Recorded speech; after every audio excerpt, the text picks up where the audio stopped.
Hi guys, welcome to Conversation Corner. Today's video is going to be about education and how it can play a very important role in getting us back to our natural state.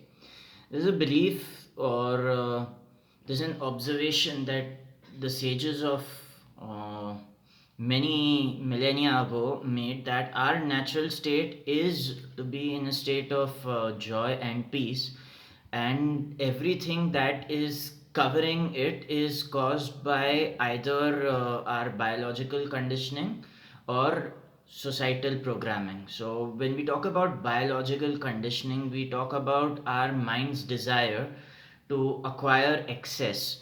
If we observe animals, they'll eat just what is necessary, they'll sleep the necessary amount, and they don't generally indulge in self harm. However, if we observe humans, we eat in excess, sometimes we sleep too much, sometimes we sleep too little, and we always seem to be stressed a lot. This is happening because we have deviated from our natural state, and the whole practice of the religious teachings that originated in India was to arrive back at that natural state.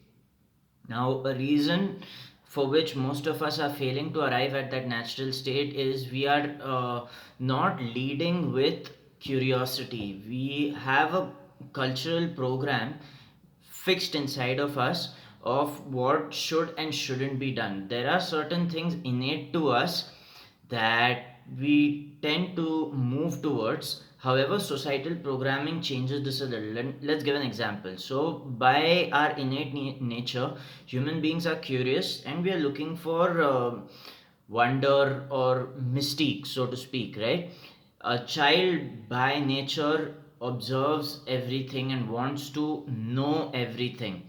So that is natural curiosity. However, societal programming tends to make everything utilitarian. So when you indulge in societal programming, the work you're doing is a means to an end. So let's say you are working. So it's not the work you're doing that is the end in and of itself. It's the payment you receive from the work, which then gets translated to the final result that you wanted, which was the payout. Now, by nature, your mind craves recognition and your body craves nourishment, right?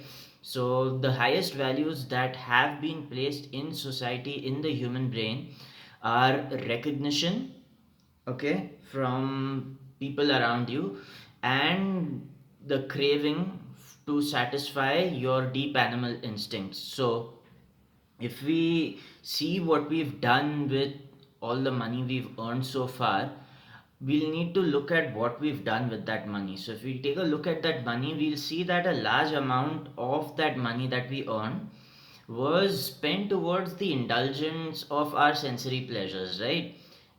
We saw some wonderful movie, or we had conversations with people, or we were lost in entertainment, or some people who are too stressed might indulge in addictive substances. As a result of all this, we are using what we gain to satisfy our base instincts and not a deep, real curiosity. So, the real curiosity we have is to find a sense of wonder and amazement that a child has. We lose this as adults because of seeing everything as utilitarian, right? You have to do this to get that. You have to learn this to become this. So, every action that is emanating from societal programming does not take us towards the end. It puts every work of ours as a means to an end, which is why we are very hungry for the payout at the end of the day, and which is why we have to drag ourselves through the month towards the end of the payout. So the question now arises, what should be done to reverse this? And now answering this question in and of itself becomes a trap. Now, if I answered the question, what should be done to reverse this, you'll use that should, you'll go towards that, and then you'll climb towards the result. The moment we take truth and make it a prescription, people lose sight of the natural state, right? A natural state is what we feel compelled to do, and this decides our destiny, right? So if we feel compelled to indulge in addictive substances, that behavior keeps getting repeated, and then it harms us. Now the cosmetic fix would be to condition yourself through the use of willpower to leave this, ultimately. But a far more effective way often turns out to be to find something else to be addicted to, which is much better than alcohol or food or whatever you want to call it, right?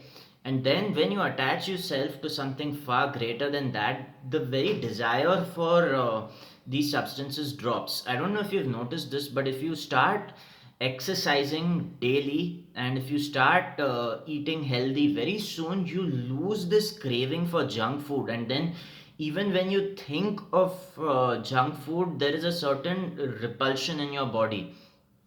So going back to the natural state involves looking at what we desire the most and seeing the truth of how things are. Trying to fix ourselves through any particular method just takes us further away from our natural state. So, think about what I've just told you and let me know if it makes sense.